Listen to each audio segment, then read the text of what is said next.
Hello and welcome to Old School Garage. My name is Nicholas and today I'm going to be working on my 1961 Imperial. So today I'm going to be pulling the inner fenders out of the engine bay and getting some of that rotten exhaust out, or at least that's the plan. I'm also going to be explaining a couple of things that are in the engine bay around the inner fenders and why I'm removing them. So stay tuned for that. Now I have great news to share with you, mainly that Old School Garage now has its first sponsor. So this sponsor is Pro-Tec powder coating out of Jacksonville, Florida. My family and I have been going there for pretty much my entire life, just about. And they've helped out with a lot of projects with car frames, wheels, really anything. They do just about everything. And they will be doing the wheels to my Imperial and possibly some other stuff, especially with like the trucks and everything like that. But they're a sponsor of the channel now, and it's my first sponsor, so I think that's a really big deal. So you can check them out and reach out to them in the link here and then the one that's in the description. They do everything from you drop the item off, they sandblast it, and then powder coat or ceramic coat it. So if you need headers ceramic coated, anything like that, they do all that kind of stuff. So feel free to reach out to them and see if they can help you out a little bit. So now let's get to what I'm doing here today on this video. So I will be removing the AC compressor because I found that there is no more pressure inside of it, so it's probably just oil and a little bit of Freon left maybe, but I need to remove all these lines just so that everything's a little bit easier, and then I need to remove this guy, the autopilot, and we'll get into that in a second. And then all of the electrical relays on the side here and our voltage regulator, and then we'll be able to get these inner fenders out. Now the reason I'm getting the inner fenders out is mainly so I can get to these exhaust manifolds a little bit easier, because they're quite difficult to get to from this angle, from the top. So then I'll be able to get to the power steering rack of the car and be able to change the lines out a little bit easier. It'll also be easier for me to get to the power brake stuff and get to that master cylinder back there, which will not be fun to get to, but we'll be able to get to it. So another reason is the vacuum chamber that's back here. So all of these cars came with a big tank that was for the vacuum system, and it just gave more volume to the vacuum. So if, say, the motor was turned off, or the motor shut off, you still had power brakes and you were able to stop the car easier with the power brake system because you would have a couple pulses left in the pedal. Now, the way this works, so this guy right here connects to the motor, the intake manifold, and then you got this guy who's going to the power brake booster, but you got your little valve here, and this valve basically keeps the vacuum on this side. So if this guy loses vacuum, this valve will close so that vacuum is maintained here, so you still get power brakes. These are very rare, and if you have any, make sure you don't break them when you take them off. I'm going to do my best to not break this one today, but we'll get into that. So, and then you got your line that runs down here and goes through the core support and out this little fender wall here into that big tank. So we'll get to that in a second.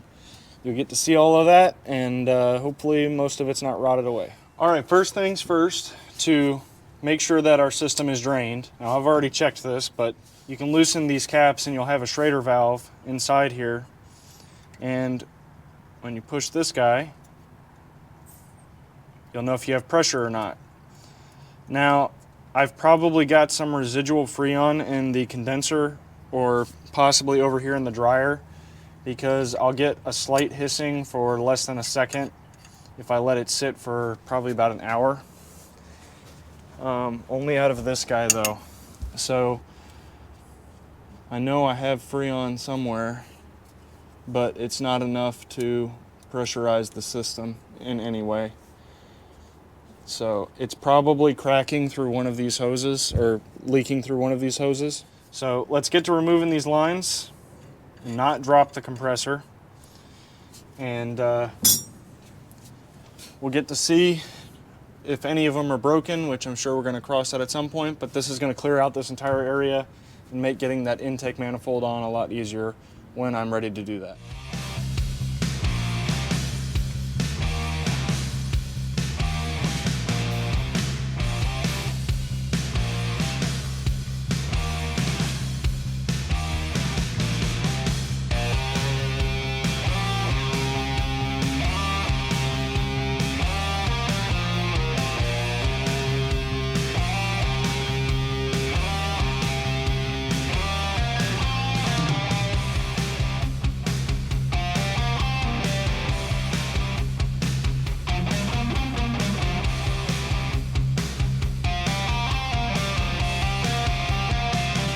Now I will be pulling this timing cover and the balancer or vibration damper, mainly because I want to see this timing chain in here. I want to make sure everything's all right. I don't want something wrong with that.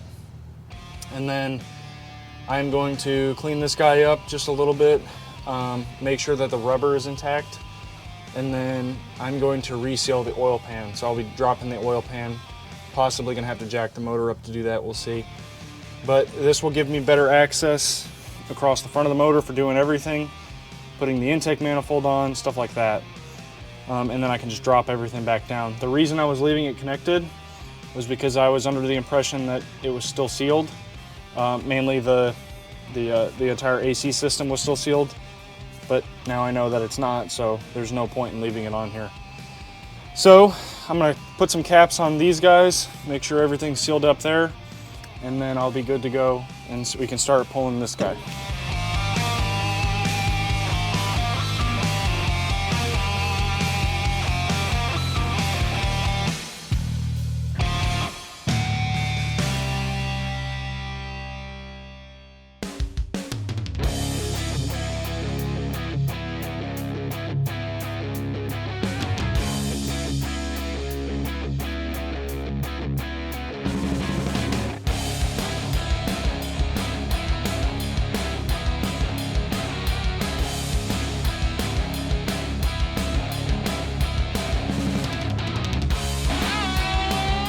So this is the Chrysler Autopilot, and it had a couple functions to it that were pretty cool. Some might be unnecessary, you could say, but everything is connected to the car, mainly through cables, wires, and throttle linkages. So I'll be doing a full video explaining everything and the purpose of everything.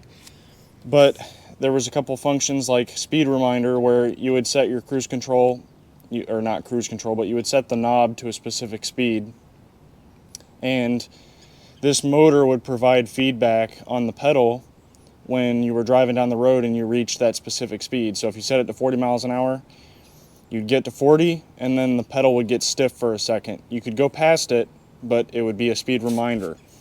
So you could also have cruise control on this. You could set it to where it was actual, like when you reached a specific speed, the cruise control would automatically kick on and it would hold you at that speed, and a bunch of other craziness. But I'm removing this because, first of all, I want to crack it open and make sure everything is correct. I don't want anything stuck in here. If something is stuck, I could have a stuck throttle, possibly. I doubt it, but it's possible, so I don't want to deal with that. So I want to make sure everything's moving correctly, and it's going to give me better access to everything back here. So you don't have to remove this to service everything, but it's just really nice to have out of the way. So let's get on that.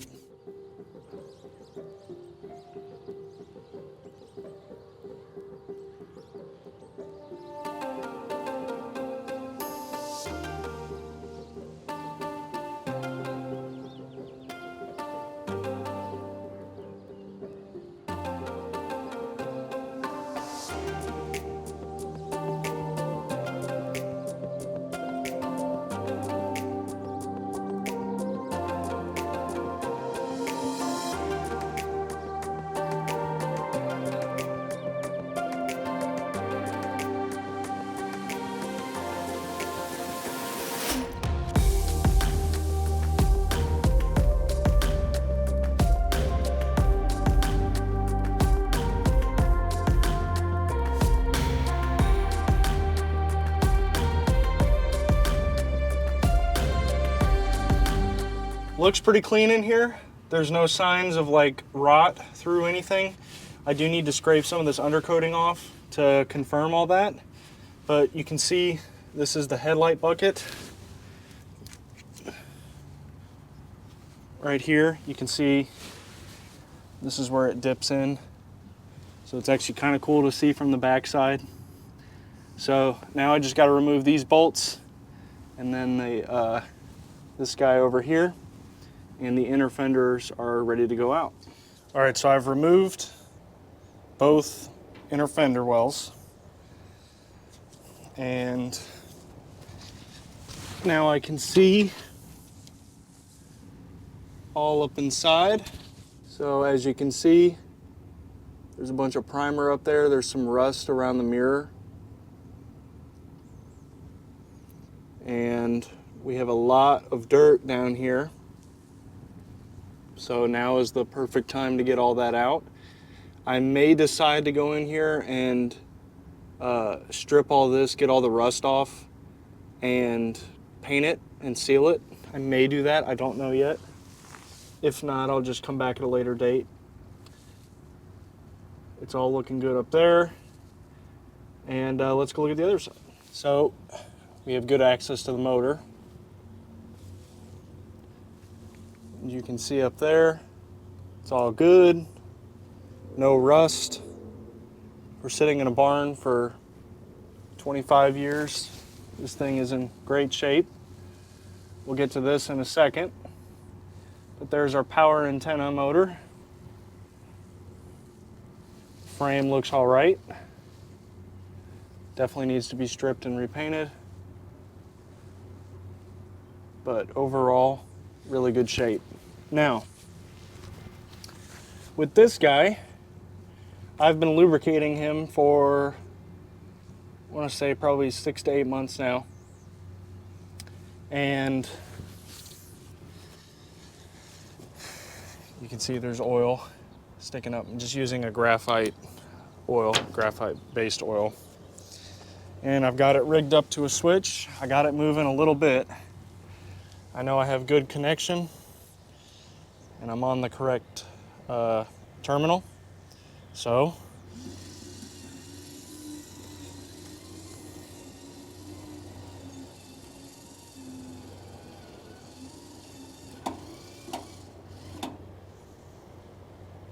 that's the end.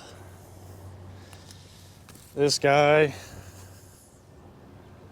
is long.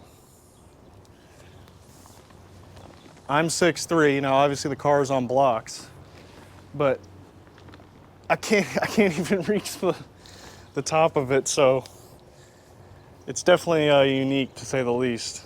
There is a slight bend right around here in this bottom pole, and then it appears this base has been hit at one point. It's got a little bit of a twist. So let's swap the terminals real quick and we'll see if she goes down all right. All right, terminals are swapped.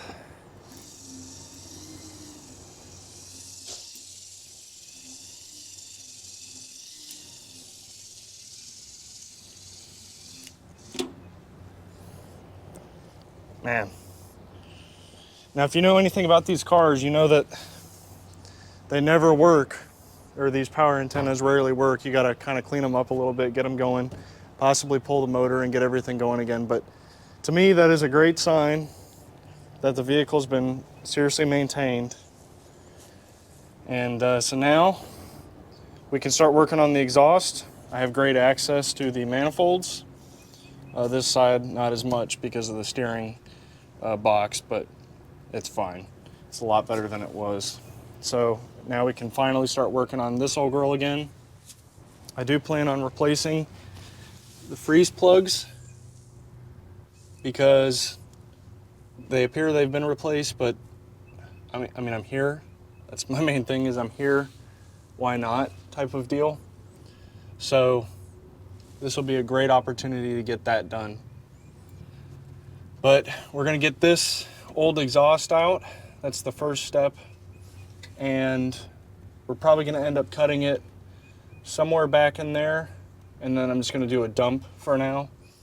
So it'll be basically straight piped until I figure out a good solution for exhaust, because it's very intricate exhaust. So I may take a crack at welding it, but we'll see. Now I'm fairly positive that this is the original exhaust, simply because of how it looks. It follows the same path that the diagrams that I have of it do. So I'm fairly certain it hasn't been changed. You can see it's very rotted though. So we're just going to cut it out. The proper way to do this would be to unbolt each hanger, but I'm not going to do that. I'm just going to cut it out so that I'm leaving the original hanger locations there. So if I ever come back to rebuild this exactly the way it was, I know exactly where the hangers are. So I'm only going to film a little bit of the exhaust removal because it's going to be quite difficult to get underneath here to film. And I mean, it's very self-explanatory. I'm just cutting the exhaust out. I probably will unbolt the mid pipe.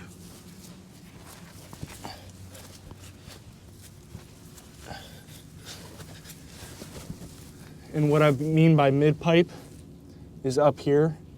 As you can see, someone has already cut all this out, or possibly just unbolted the muffler. So there's no muffler back up here. So I don't know what was going on, whether it rotted out, fell off. It could have, when the car was pulled out of the barn, it could have come off then. I have no idea. So as you can see, it runs through the frame. The exhaust does. Doing my best to film this. So it's a fairly complicated design. There's hoops up there where my light is pointing. So does it really need to come out? No, but it is seriously rotted. So like I said, I'm not going to film the whole thing. I'm just going to cut it all out and I'll lay it out next to the car so we can examine it outside of it.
All right, so with a little bit of work and some Sawzall cutting, we got all of the exhaust out except for the driver's side mid pipe, if you want to call it that.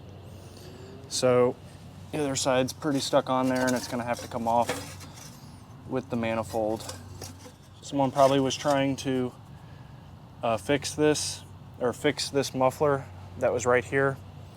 It would have been like this guy. And they loosened it up and then never fixed it. These are the original mufflers, or at least they look that way.